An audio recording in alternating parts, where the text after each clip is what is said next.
Hello students, welcome to our YouTube channel স্কুলওয়ালা। আশা করি সকলে তোমরা ভালো আছো।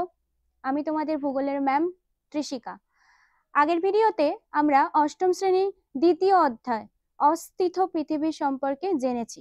সেখানে আমরা আগ্নেয়গিরি, অগ্ন্যুৎকম, অগ্ন্যুৎপাত ইত্যাদি বিষয় সম্পর্কে জেনেছি। আজ আমরা সেই সমস্ত বিষয় সম্পর্কে বিস্তারিতভাবে জানব। চলো শুরু করা যাক।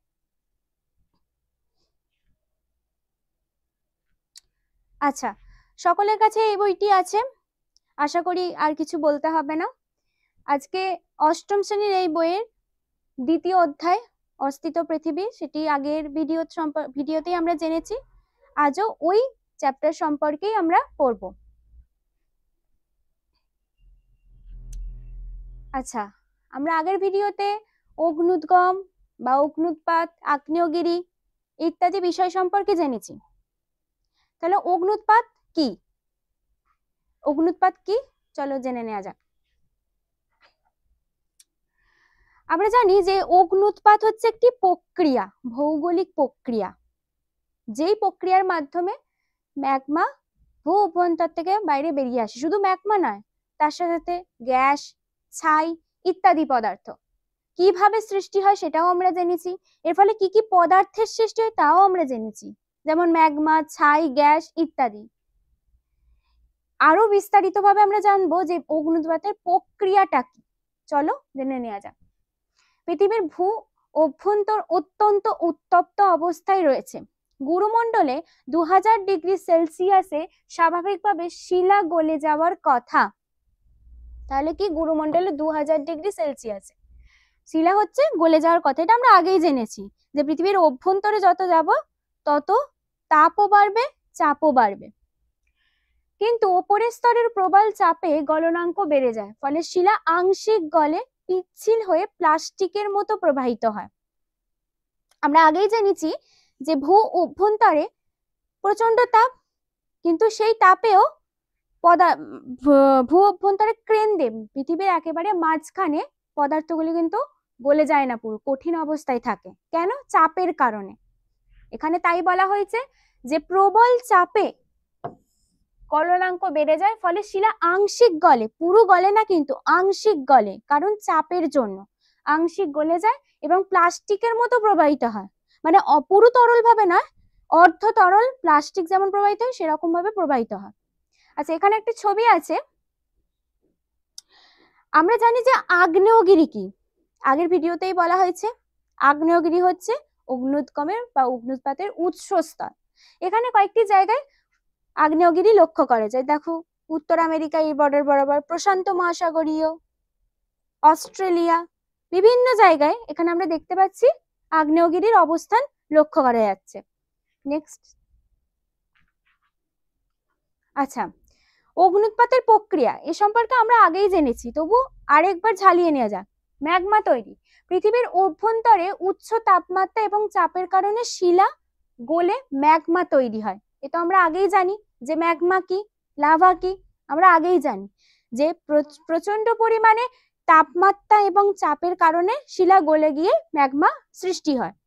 নেক্সট হচ্ছে কি, যে ম্যাগমার ঊর্ধ্বগমন। ঊর্ধ্বগমন মানে কি? ঊর্ধ্বগমন মানে হচ্ছে ভিতর থেকে ওপরের দিকে উঠে আসা। ঊর্ধ্বগমন মানে হচ্ছে ওপরের দিকে ওঠা। ঠিক আছে, এখানে তাই বলা হয়েছে। দেখে নেওয়া যাক যে এই ম্যাগমা হালকা হওয়ায় ভূত্বকের দুর্বল স্থান বা ফাটল দিয়ে ওপরের দিকে উঠে আসে। এটাকে আমরা কি বলি বলতো? আমাকে কমেন্টে লিখে জানাও, এটা তোমরা সকলেই পারবে। ম্যাগমা কি হচ্ছে যে ভূত্বকের কোনো দুর্বল স্থান বা ফাটল দিয়ে বাইরে বেরিয়ে আসে। ঠিক আছে। আচ্ছা, বিস্ফোরণ। ম্যাগমা ভূপৃষ্ঠে আসার সময় চাপ মুক্ত হয়ে গ্যাস ও বাষ্পের সাথে বাইরে বেরিয়ে আসে। ম্যাগমা ভিতর থেকে উঠছে, সেটা উঠছে যাতে ম্যাগমাটা হচ্ছে গরম, তাপমাত্রা ওর হাই, তাই না, চাপও হাই। তাহলে ওটা যখন উঠছে, ভিতর থেকে যখন উপরে উঠছে, তখন সমস্ত কিছু বাষ্প করে দিয়ে বাইরে বেরোবে। আচ্ছা, তোমাদের একটা উদাহরণ দিই।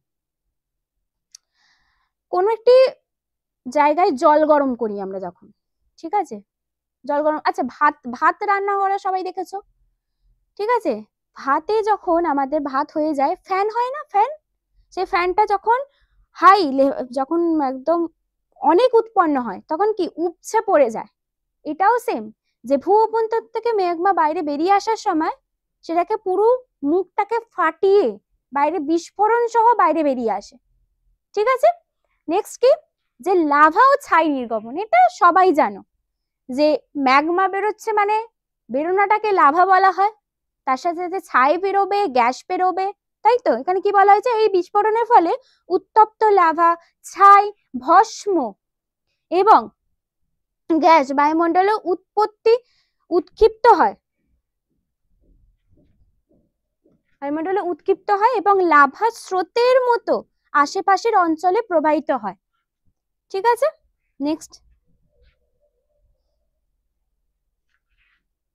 আচ্ছা, এবার হচ্ছে মেন বিষয়, আগ্নেয়গিরি কাকে বলে। এখন তোমাদের নিশ্চয়ই ধারণা হয়ে গেছে যে আগ্নেয়গিরি কি। আগ্নেয়গিরি হচ্ছে একটি উৎসস্থল যেখান থেকে অগ্নুৎপাত বা অগ্নুৎগমের সৃষ্টি হয়। চলো দেখে নেওয়া যাক। যে পাহাড় বা ভূখণ্ডের ফাটল দিয়ে পৃথিবীর অভ্যন্তর থেকে মানে ভিতর থেকে গলিত শিলা, লাভা, গ্যাস, ছাই, বাষ্প বের হয়ে আসে তাকেই আমরা বলি আগ্নেয়গিরি। তাহলে কি আগ্নেয়গিরি কি? সহজ কথায় বলতে গেলে কি, দেখো সহজভাবেও এখানে বলা আছে যে পৃথিবীর ভিতরের গরম পদার্থ যখন ফেটে বাইরে বের হয় বা বেরিয়ে যায় তখন যে গিরি বা পর্বতের তৈরি হয় সেটি হচ্ছে আগ্নেয়গিরি। যেমন ভিসুভিয়াস, আগ্নেয়গিরি ইতালি, এগুলি হচ্ছে সব আগ্নেয়গিরির উদাহরণ।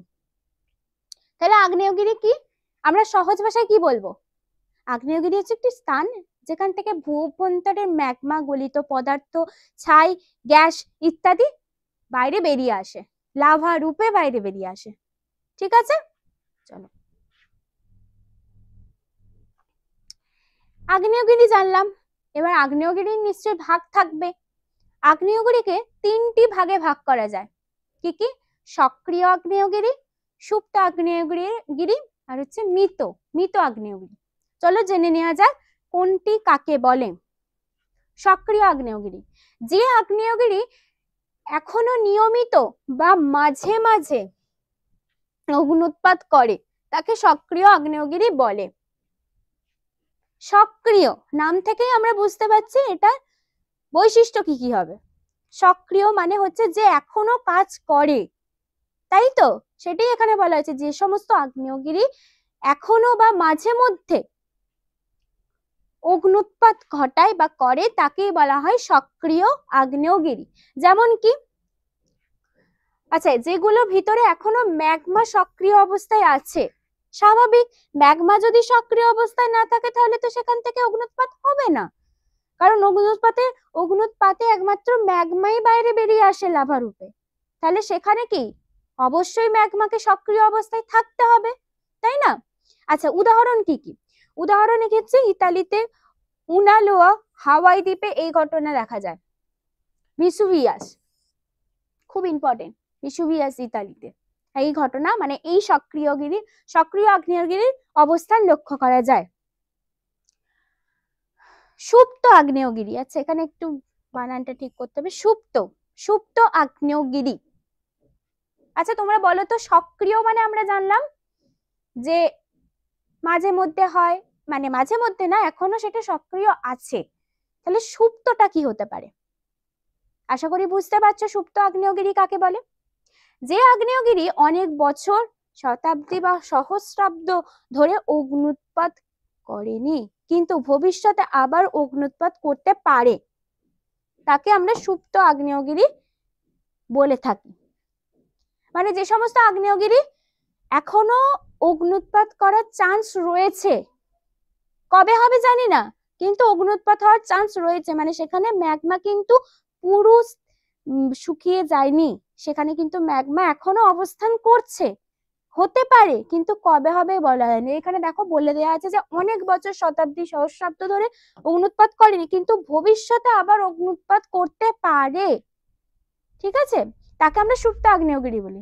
এগুলো আপাতত নিস্তব্ধ থাকে কিন্তু সম্পূর্ণ মৃত নয়, বারবার বলছে এটা কিন্তু সম্পূর্ণ মৃত না, এটা কিন্তু অগ্নুৎপাত ঘটাতে পারে যে কোনো সময়। তুমি ভাবছো যে এটা তো সুপ্ত, সুপ্ত মানে তো কিছুই হবে না, না এটা হবে, এটা মাঝে মধ্যে হবে, কখন হবে বলা যাবে না, হঠাৎ করেই দেখবে একদিন আগ্নেয়গিরি হয়ে যাচ্ছে। খুব ডেঞ্জারাস জায়গা, তাই না এটা? আচ্ছা, উদাহরণ কি? মাউন্ট ফুজি, খুব ইম্পর্টেন্ট। জাপানে মাউন্ট কিলিমাঞ্জারো, খুব ইম্পর্টেন্ট।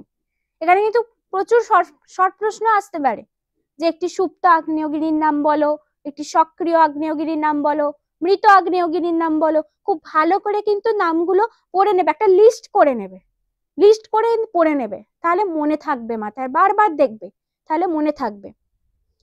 আচ্ছা, নেক্সট মৃত আগ্নেয়গিরি, এটা সবাই বুঝতে পারছো, আমার কিছু বলার নেই, তবু বলে দিই। মৃত, মৃত, মৃত মানে কি? যে আর কখনো বেঁচে উঠবে না, যার জীবন শেষ পুরো, তাই না? তাকেই তো আমরা মৃত বলি। তাহলে মৃত আগ্নেয়গিরি কাকে বলে?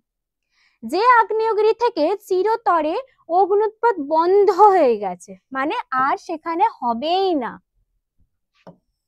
এবং যার অভ্যন্তরে আর ম্যাগমা নেই, তাকেই আমরা মৃত আগ্নেয়গিরি বলি। ঠিক আছে? মৃত আগ্নেয়গিরি তাহলে কি? যেখানে আর কোনোদিনও অগ্নুৎপাত হবেই না, ঠিক আছে, যেখানে ম্যাগমা প্রায় নেই, সেই আগ্নেয়গিরিকে বলা হয় হচ্ছে কি মৃত আগ্নেয়গিরি। এই তিনটে ভালো করে মাথায় রাখবে, যে সক্রিয় আগ্নেয়গিরি কি, সুপ্ত আগ্নেয়গিরি কি, মৃত আগ্নেয়গিরি কি। ঠিক আছে? আচ্ছা, তাকে মৃত আগ্নেয়গিরি, এগুলো আর কখনো অগ্নুৎপাত করবেই না, এটা পুরো শিওর, যেগুলো আর কোনোদিনও অগ্নুৎপাত হবেই না। কেন এত শিওর বলতে পারবে? কারণ এখানে তো ম্যাগমাই নেই, ম্যাগমা না থাকলে কি করে অগ্নুৎপাত হবে, তাই না? ম্যাগমাই তো হচ্ছে অগ্নিগর্ভের প্রধান উপাদান, যেটি লাভা রূপে বাইরে বেরিয়ে আসে, তাই তো? আচ্ছা, এগুলির উদাহরণ কি? অ্যাডামাস পিক স্কটল্যান্ডে, শ্রীলঙ্কায় আর্থার সসি, এগুলি। ঠিক আছে? আচ্ছা, তোমাদের একটা সক্রিয় আগ্নেয়গিরি সম্পর্কে সবার ধারণা হয়ে গেছে। কোথায় কোথায় সক্রিয় আগ্নেয়গিরি লক্ষ্য করা যায়? প্রিভিয়াস একটা তোমাদের ছবি দেখালাম, এই যে এখানে দেখো, এখানে দেখো, এগুলো সক্রিয় আগ্নেয়গিরি। কোনগুলো? এই যে যেগুলো বোল্ট ত্রিভুজ করা আছে, এগুলো, এই সমস্ত জায়গা কিন্তু সক্রিয় আগ্নেয়গিরি লক্ষ্য করা যায়, মানে যেগুলো থেকে এখনো পর্যন্ত অগ্নুৎপাত হয়। তাহলে আমরা বুঝতে পারছি যে কোথায় অনেক জায়গায় দেখো প্রশান্ত মহাসাগরকে ঘিরে একদম রয়েছে, দেখতে পাচ্ছি না আমরা? এই যে এই জায়গাটা দেখো, সবার থেকে বেশি আছে কিন্তু এই প্রশান্ত মহাসাগরের আশেপাশে, তাই না? তাই এই জায়গাটাকে প্রশান্ত মহাসাগরীয় অগ্নিবলয় বলা হয়। কেন?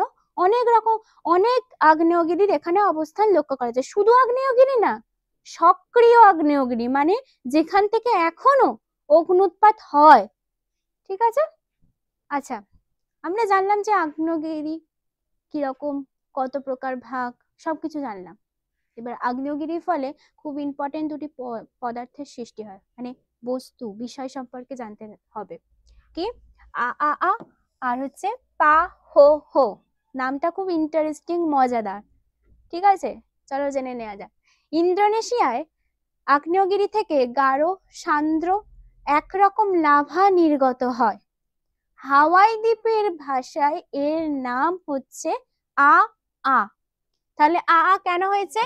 ইন্দোনেশিয়া থেকে, ইন্দোনেশিয়ার কি হচ্ছে, ইন্দোনেশিয়ার আগ্নেয়গিরি থেকে গাঢ় লাভা বাইরে বেরিয়ে আসছে, সেখানকার সেটি হচ্ছে কি হাওয়াই দ্বীপে, হাওয়াই দ্বীপের ভাষার নাম অনুযায়ী সেটি আ আ রাখা হয়েছে। ঠিক আছে, মানে অগ্নুৎপাতের ফলে লাভা বাইরে বেরিয়ে আসছে, সেটি এবার হাওয়াই দ্বীপের নাম অনুসারে নাম রাখা হয়েছে আ আ। এবার তাহলে পা হো হো কি? আচ্ছা, এই লাভা মানে আ আ, এই লাভা দ্রুত বেশি দূর প্রবাহিত হয় না। হাওয়াই দ্বীপপুঞ্জের আগ্নেয়গিরি গুলো থেকে অত্যন্ত পাতলা লাভা বেরিয়ে বহুদূর প্রবাহিত হয়। হাওয়াই দ্বীপের ভাষায় যার নাম পা হো হো, দুটোই কিন্তু হাওয়াই দ্বীপের ভাষাতেই নাম রাখা হয়েছে। ঠিক আছে? দুটোর কি বৈশিষ্ট্য? বলছে এই লাভা দ্রুত বেশি দূর প্রবাহিত হয় না, এই আ আ। ঠিক আছে।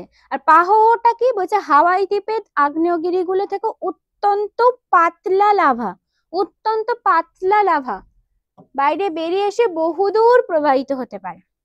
তাহলে কি রকম বললাম, এখানে কিন্তু লাভাকে আমরা দুভাগে জানতে পারলাম, দুটো ভাষা, মানে একই ভাষা, হাওয়াই দ্বীপেরই ভাষা, কিন্তু দুটো আলাদা আলাদা নাম। ঠিক আছে, একটা হচ্ছে আ আ আর একটা হচ্ছে পা হো হো। আটা হচ্ছে বেশি দূর প্রবাহিত হতে পারে না। আচ্ছা, তোমরা বুঝতে পারছো যে বেশি দূর প্রবাহিত হতে পারছে না কেন? কেন পারছে না আমাকে লিখে জানাবে কিন্তু কমেন্টে। আমি তবু বলে দিই, পাচ্ছে না কারণ গাঢ় গাঢ় জিনিস হওয়ার জন্য সেটি বেশি দূর প্রবাহিত হতে পারছে না, তাই তো। কিন্তু এই পাহোহ এটা হচ্ছে কি পাতলা, পাতলা লাভা, পাতলার জন্য এটি বহুদূর পর্যন্ত প্রবাহিত হতে পারছে। আচ্ছা, এই লাভা প্রবাহের ওপরের স্তর দ্রুত ঠান্ডা হয়ে কুঁচকে গিয়ে পাকানো দড়ির মতো দেখতে হয়। ঠিক আছে, বলছে কি যে এটি ঠান্ডা হয়, পাতলা যেহেতু এটা ঠান্ডা হতেও বেশিক্ষণ সময় নেবে না, পাতলা জিনিস তাড়াতাড়ি ঠান্ডা হয়ে যেত গাঢ়ের থেকে, তাই না? একটা দুধ যতক্ষণ না ঠান্ডা হতে সময় লাগে, মানে একটা লস্যি বা একটা দুধের কথাই বলি, তার থেকে জল তাড়াতাড়ি ঠান্ডা হয় না, হয়তো কারণ তার গাঢ়ত্ব, তার ঘনত্বটা অনেকটা ডিফারেন্স আছে, অনেকটা কম, তাই তো। এখানে সেটাই বলা হয়েছে যে এই পাতলা লাভাটা তাড়াতাড়ি করে ঠান্ডা হয়ে যায় এবং সেটা কুঁচকে যায়, কুঁচকে গিয়ে কি হয়, দড়ির মতো আকৃতি ধারণ করে, দড়ির মতো দেখতে হয়।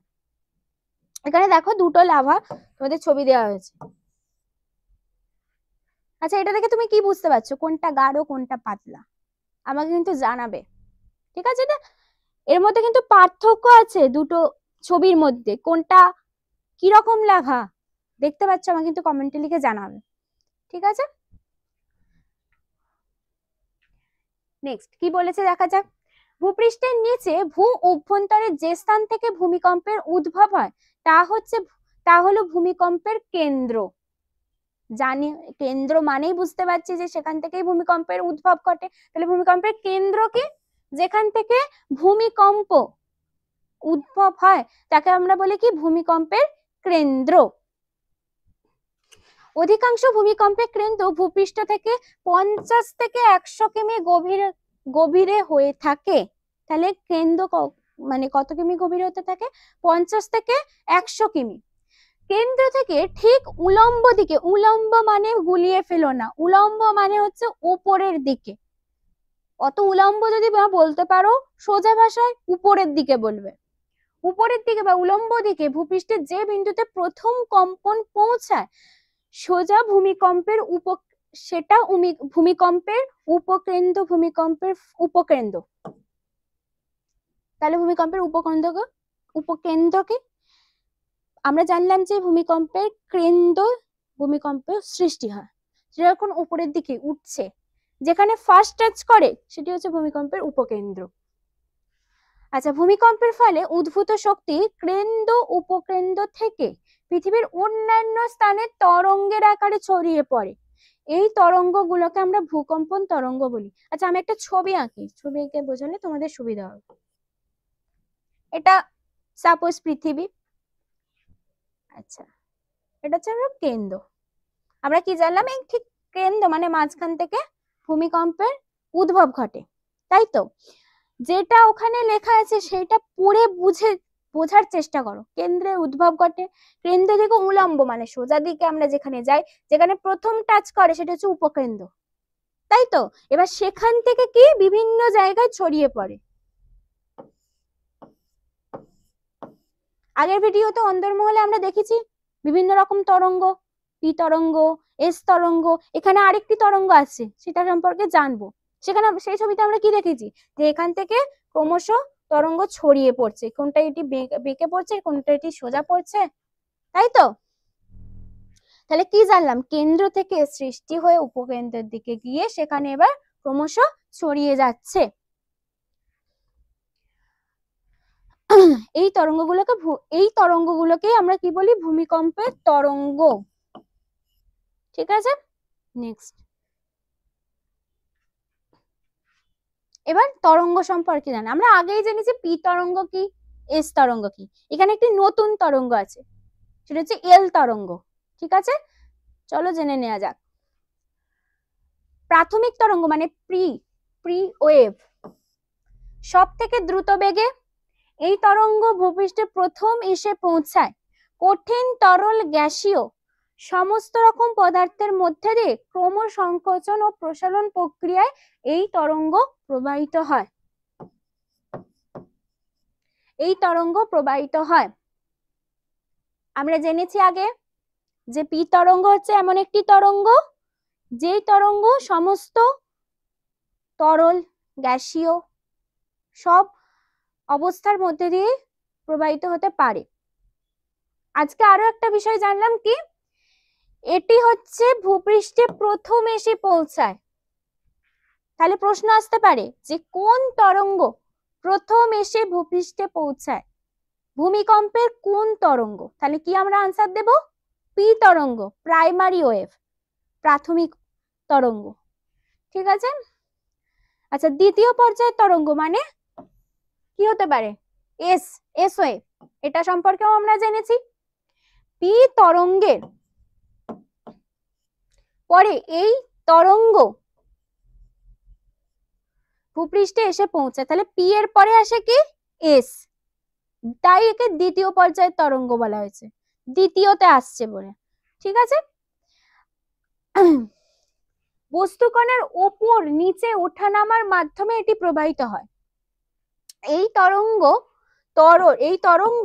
তরল বা গ্যাসীয় পদার্থের মধ্যে দিয়ে প্রবাহিত হতে পারে না, শুধুমাত্র কঠিন পদার্থের মধ্যে দিয়ে প্রবাহিত হতে পারে। এটা আমরা আগে ভিডিওতেই জেনেছি যে এই তরঙ্গ একমাত্র সেই তরঙ্গ যে কিন্তু তরল এবং গ্যাসীয়র মধ্যে দিয়ে প্রবাহিত হতে পারে না, একমাত্র কঠিন পদার্থের মধ্যে দিয়ে প্রবাহিত হতে পারে।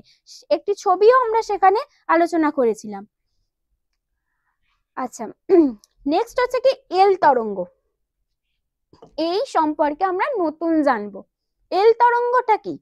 পিএস তো জানলাম, তাহলে এল তরঙ্গটা আবার কি? চলো পড়ে নেওয়া যাক। ভূমিকম্পের উপকেন্দ্র থেকে ভূপৃষ্ঠ বরাবর দু ধরনের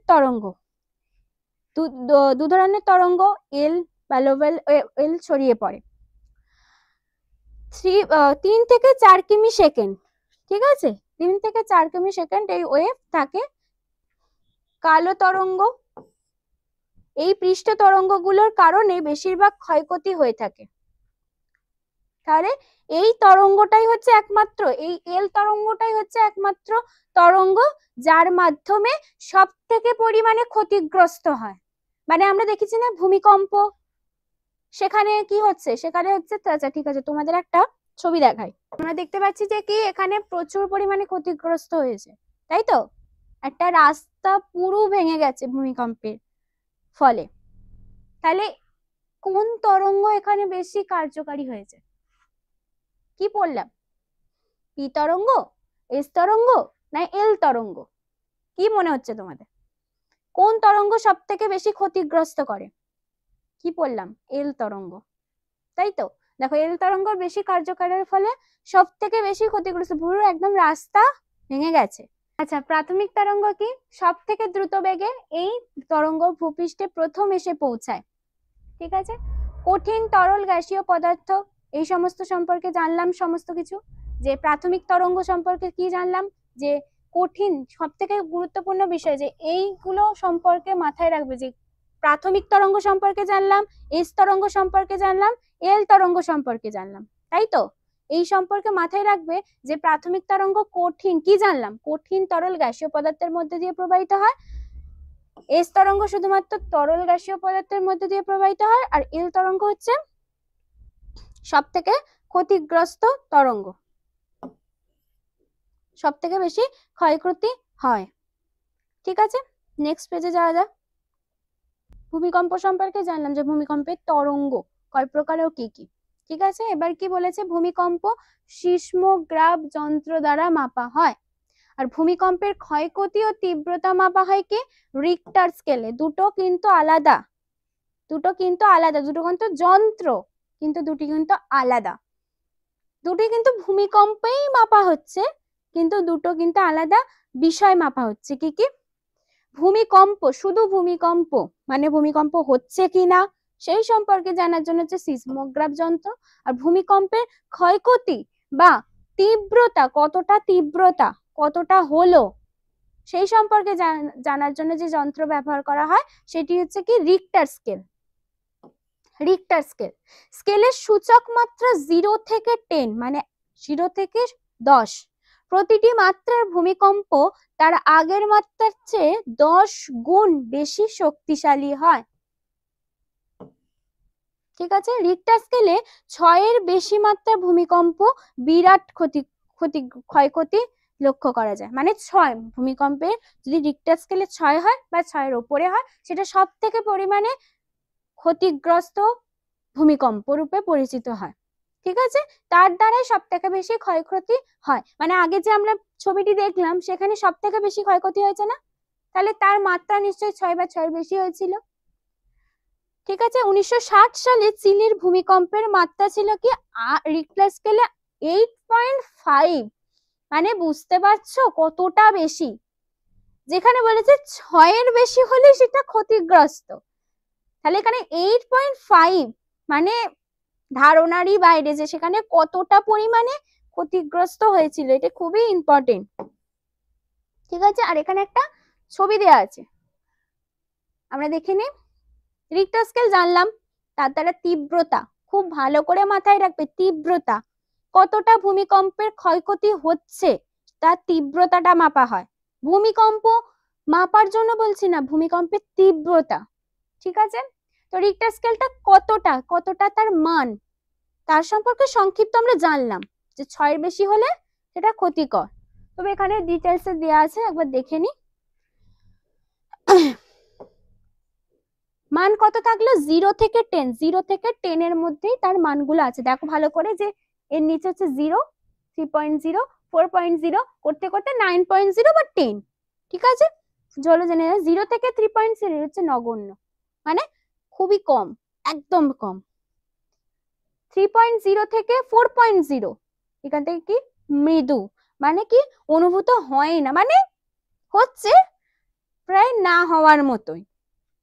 তারপর কি 4.0 থেকে 5.0 কম অনুভূত হয়, ক্ষয়ক্ষতি হয় না, মানে হয় কিন্তু ক্ষয়ক্ষতি তেমন হয় না, মানে হয় না বললেই চলে, কিন্তু আমরা বুঝতে পারি। আগেরটা একদম পুরো আমরা মানে বুঝতেই পারলাম না, মানে হয়ে গেল কখন আমরা বুঝতেই পারলাম না, টেরই পেলাম না। কিন্তু এইটা আমরা টের পাই, কিন্তু ক্ষয়ক্ষতি তেমন হয় না। নেক্সট কি 5.0 থেকে 6.0 মাঝারি, কম অঞ্চলে সামান্য ক্ষয়ক্ষতি হয়। ঠিক আছে, এবার হচ্ছে বেশি ক্ষয়ক্ষতি, যেটা মিলিয়ে নাও যে 6.0 থেকে 7.0। এবার যত বাড়ছে তত কিন্তু ক্ষয়ক্ষতির পরিমাণ বাড়ছে। এখানে আমরা জানলাম যে 6 এর বেশি হলেই সেটা ক্ষয়ক্ষতি বেশি হয়। এখানেই তোমরা দেখতে পাচ্ছ যে 6 থেকে 7.0 যত বাড়ছে তত কিন্তু ক্ষয়ের পরিমাণ বাড়ছে। যেমন দেখো বেশি ক্ষয়ক্ষতি শুরু হয়ে গেল ক্ষয়ক্ষতি। এবার ক্ষয়ক্ষতিরও পার্ট আছে। 7.0 থেকে 8.0 তার মধ্যে প্রবল বিরাট ক্ষয়ক্ষতি। ঠিক আছে, আর 9.0 এটা হচ্ছে 8.0 থেকে 9.0 বিধ্বংসী, মানে একদম পুরো ছারখার করে দেবে। ঠিক আছে, আমরা এখানে জানলাম যে চিলির ভূমিকম্পের মাত্রা ছিল 8.5 মানে 8.5 মানে 8.5 মানে এই জায়গা। 8.0 থেকে 9.0 বুঝতেই পারছি বিধ্বংসী, আবার এখানে দেওয়া আছে 8.5 মানে এর আওতাতেই পড়ছে, তাহলে প্রচন্ড পরিমাণে ক্ষয়ক্ষতি সেখানে লক্ষ্য করা গিয়েছিল। ঠিক আছে, নেক্সট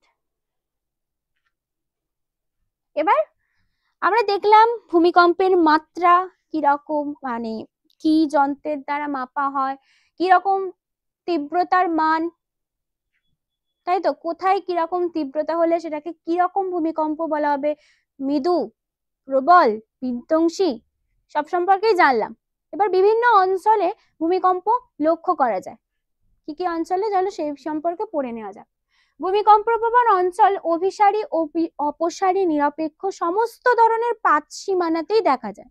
ভূমিকম্প হলেও অভিসারী মানে এই 3 ধরনের পাতসীমানাতে কি বলেছে, ভূমিকম্প হলেও অভিসারী পাতসীমানায় তীব্র ভূমিকম্প হয়ে থাকে, তীব্র ভূমিকম্প হয়ে থাকে।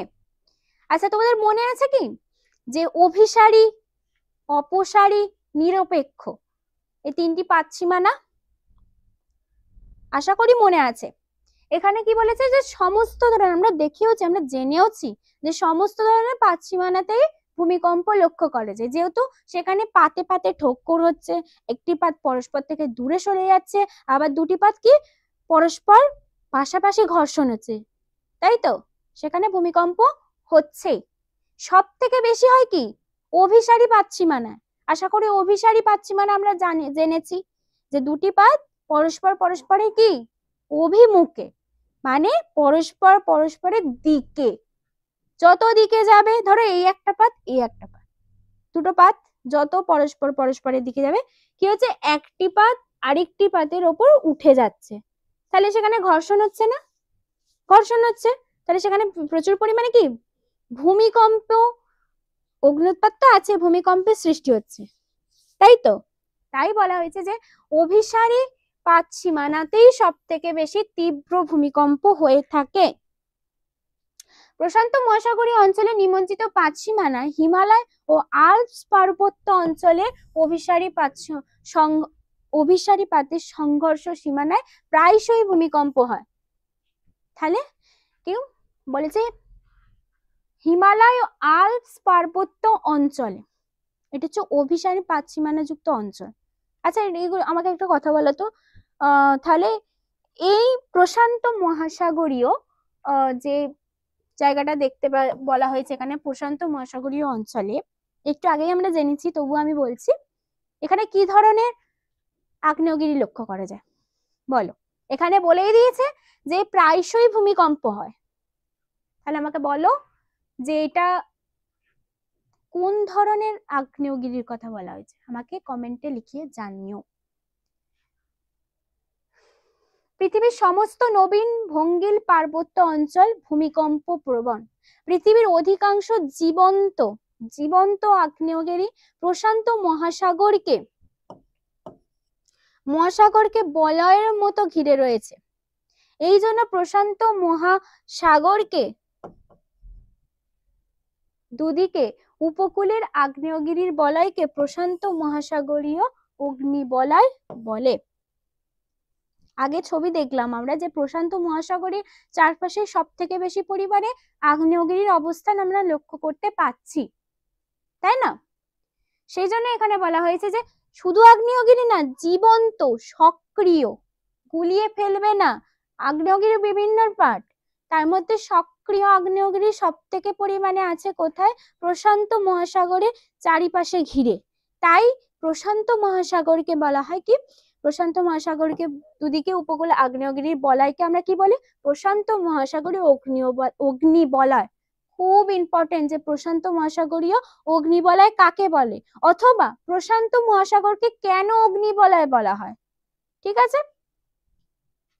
পৃথিবীর 70% ভূমিকম্প এখানেই হয়, স্বাভাবিক। সেখানে সব থেকে বেশি পরিমাণে আগ্নেয়গিরির অবস্থান আছে, সক্রিয় আগ্নেয়গিরির অবস্থান আছে, যার ফলে সেখানে তো ভূমিকম্প হবে। আবার সেটা অভিসারী পাতসীমানা যুক্ত অঞ্চল, সেখানে সবসময়তেই ঠকাঠকি হচ্ছে, তাই না? তাহলে সেখানে তো ভূমিকম্প হবে প্রায়, মানে কি 70% কি 80%, মানে সব থেকে বেশিরভাগই সেখানেই হবে। কিন্তু যেখানে মৃত, যেখানে সুপ্ত আগ্নেয়গিরির অবস্থান, সেখানে কিন্তু বেশি পরিমাণে ভূমিকম্প সৃষ্টি হবে না, ঠিক আছে?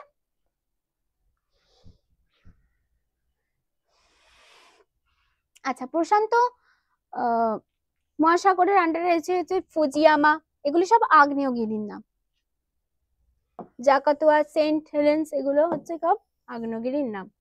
আচ্ছা, মেক্সিকো থেকে শুরু করে আটলান্টিক মহাসাগর, ভূমধ্যসাগর, আল্পস, ককেশাস, হিমালয় হয়ে বিস্তৃত মধ্য পৃথিবী পার অথবা মহামহাশূন্যের বলয় বা পৃথিবীর 20% ভূমিকম্প এখানেই ঘটে। মানে এই সমস্ত জায়গাতে হচ্ছে কি ভূমিকম্প লক্ষ্য করা যায়, কিন্তু সব থেকে বেশি কোথায় দেখলাম? প্রশান্ত মহাসাগরে। প্রশান্ত মহাসাগরের চারিদিকে। ইতালির ভিসুভিয়াস, সিসিলির সম্বিলি, অটম প্রভৃতি আগ্নেয়গিরি এই বলয়ের অন্তর্গত, মানে প্রশান্ত মহাসাগরীয় বলয়ের অন্তর্গত। আচ্ছা, বিপর্যয়। বিপর্যয় মানে কি? কি বোঝো তোমরা বিপর্যয় বলতে?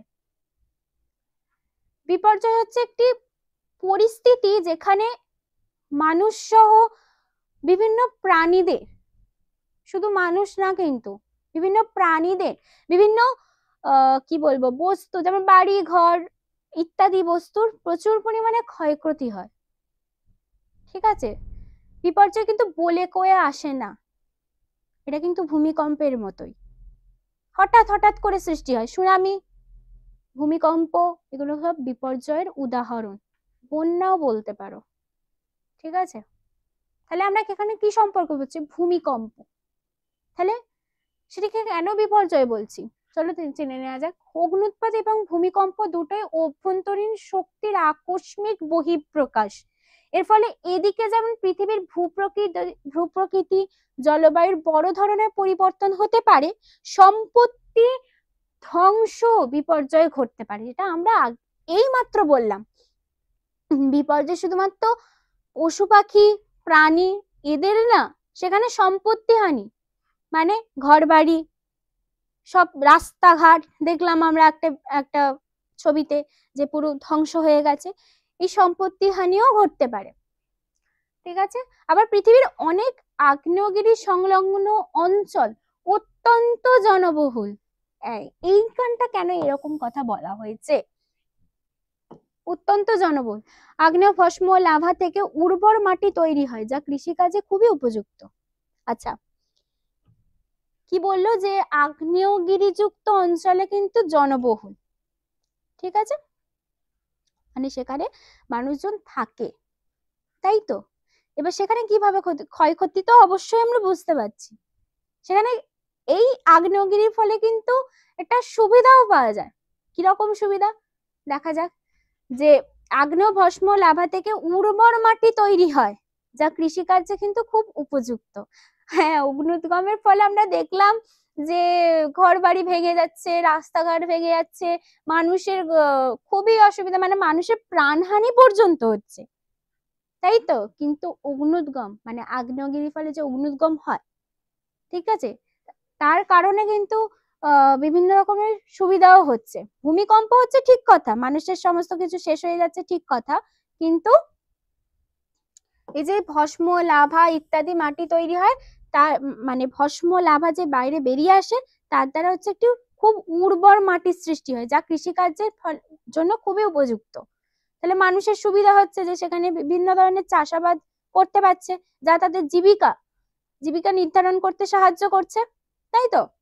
আচ্ছা, যেমন ভারতের দাক্ষিণাত্য মালভূমির উর্বর মৃত্তিকা আগ্নেয়গিরি অধঃসৃত অঞ্চলে উষ্ণ প্রশোভন গাইজার থেকে অনেক সময় মূল্যবান রত্ন খনিজ পাওয়া যায়। আচ্ছা, বিপর্যয় আমরা জানলাম যে অনেক রকম আগ্নেয়গিরির ফলে অগ্নুৎগম, ভূমিকম্প, ভূতাপ শক্তি আমরা পড়েছি না, ভূতাপ শক্তি যে পৃথিবীর তাপ বাইরে বেরিয়ে আসে, উষ্ণ প্রশমনে সেটাই হয়, গিজার বা গাইজার যেটা বলি, সেখান থেকে কিভাবে আমরা উপকৃত হই? সেখান থেকে হচ্ছে যে ভিতরের তাপ জল একসাথে বাইরে বেরিয়ে আসছে, সেখান থেকে কি হয়, মাঝে মধ্যে মূল্যবান রত্ন খনিজ পাওয়া যায়। তাহলে কি সেখান থেকে রত্ন খনিজও কিন্তু আমরা পাই, সেটা আমাদেরকে বিভিন্ন ভাবে উপকৃত করে। আর হচ্ছে যে দাক্ষিণাত্য মালভূমি অঞ্চল, এটা সবাই জানো যে সব থেকে উর্বর এলাকা, এটা কিন্তু আগ্নেয়গিরির চারিপাশে অবস্থিত। তো সেখান থেকে আগ্নেয়গিরির ফলে লাভা বেরোচ্ছে, ছাই বেরোচ্ছে, সেগুলি কি সঞ্চিত হয়ে হয়ে উর্বর মৃত্তিকা সৃষ্টি করে। এই যে দাক্ষিণাত্য মালভূমি অঞ্চল কিন্তু সেরকম ভাবেই সৃষ্টি হয়েছে, ঠিক আছে। আচ্ছা, এগুলো যেমন খনি অঞ্চল, কিংবদন্তির। আচ্ছা, অগ্নি বলয় আমরা দেখতে পেলাম যে আগ্নেয়গিরির ফলে বিভিন্নভাবে উপকৃত হচ্ছে, এখানে আমরা জানতে পারলাম। এবার হচ্ছে কি বিভিন্নভাবে ক্ষতিগ্রস্তও তো হয়, তাই না? বিপর্যয় মানে সেখানে যত না উপকৃত হবে মানুষ, তার থেকে বেশি পরিমাণে ক্ষতিগ্রস্ত হবে, তাই না? সেটা এখানে জেনে নেওয়া যায় যে শক্তিশালী ভূমিকম্পে ইরানে মৃত 40 জন, রাশিয়া ভূমিকম্প প্রায় 12 জনের মৃত্যু হয়। এবার হচ্ছে কি ক্ষতিগ্রস্ত করছে, মানে ক্ষতি করছে। অল্প আমরা সুবিধা পেলেও সেখানে কিন্তু ক্ষতির ভাগটাই বেশি হবে, যা মানুষের জীবনকে একদম পুরো শেষ করে দেয় বলতে গেলেই হয়। আচ্ছা, নেক্সট।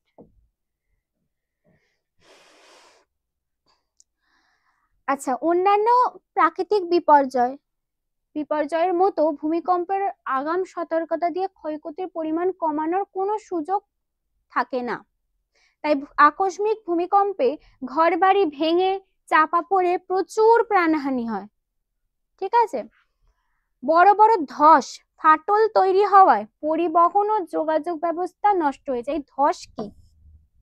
ফাটল তো জানলাম যে ফাঁকা জায়গা, যে ভূমিকম্প হচ্ছে মাঝখানে ফেটে যাচ্ছে, আমরা রাস্তার একটা ছবি দেখলাম যে মাঝখানে ফেটে গেছে। ধস কি? ল্যান্ডস্লাইড বলে। ধস কি? ধস হচ্ছে পাহাড়ি এলাকায় এই ধস লক্ষ্য করা যায়। তোমরা পাহাড়ে গেছো নিশ্চয়ই, সেই পাহাড়ি এলাকাতেই ধস লক্ষ্য করা যায়। ধস সহজভাবে বলতে গেলে যে পাহাড় আছে, পাহাড়ের ভাগ মানে ভূমিকম্পের ফলে রাস্তায় নিচে নেমে আসে, ঠিক আছে? পাহাড়ি অঞ্চলে এই যে রিসেন্ট নর্থ বেঙ্গলে যে ঘটনাটা হলো, তিস্তার বাঁধ পুরো ভেঙে গেল, যার কারণে বিভিন্ন রকম ক্ষতিগ্রস্ত হয়েছে। রাস্তায় তো ওখানে ধস নেমেইছে, যার কারণে পর্যটকরা নানানভাবে ক্ষতিগ্রস্ত হয়েছে, তারা বাড়ি ফিরতে পারেনি, তাই না? আমরা তো খবরে দেখলাম যে কি অবস্থা হয়েছিল সেখানে। ধস হচ্ছে সেটি। ধস তাহলে আমরা কি জানলাম যে পাহাড়ের অংশ রাস্তায় পুরো নেমে আসে। এটিকে সহজভাবে বললে এটা বোঝা যায় ধস হচ্ছে একটি বিপর্যয়ের খুব ভয়ঙ্কর একটি রূপ। তাহলে ধস নামে ফাটল তৈরি হয়, যা পরিবহন, বললাম না, পরিবহন ও যোগাযোগ ব্যবস্থায় নষ্ট হয়ে যাচ্ছে। ধস তো রাস্তায় নেমে আসে, তাহলে সেখান থেকে গাড়ি যাবে কি করে? পরিবহন ব্যবস্থা তো নষ্ট হচ্ছে সেখানে, তাই না? আচ্ছা, তারপর হচ্ছে কি বড় জলাধারের চাপে ভূমিকম্প হলে সেই জলাধার ভেঙে জলাধারের জল বাইরে বেরিয়ে গিয়ে সংলগ্ন অঞ্চলে হঠাৎ বন্যা হয়।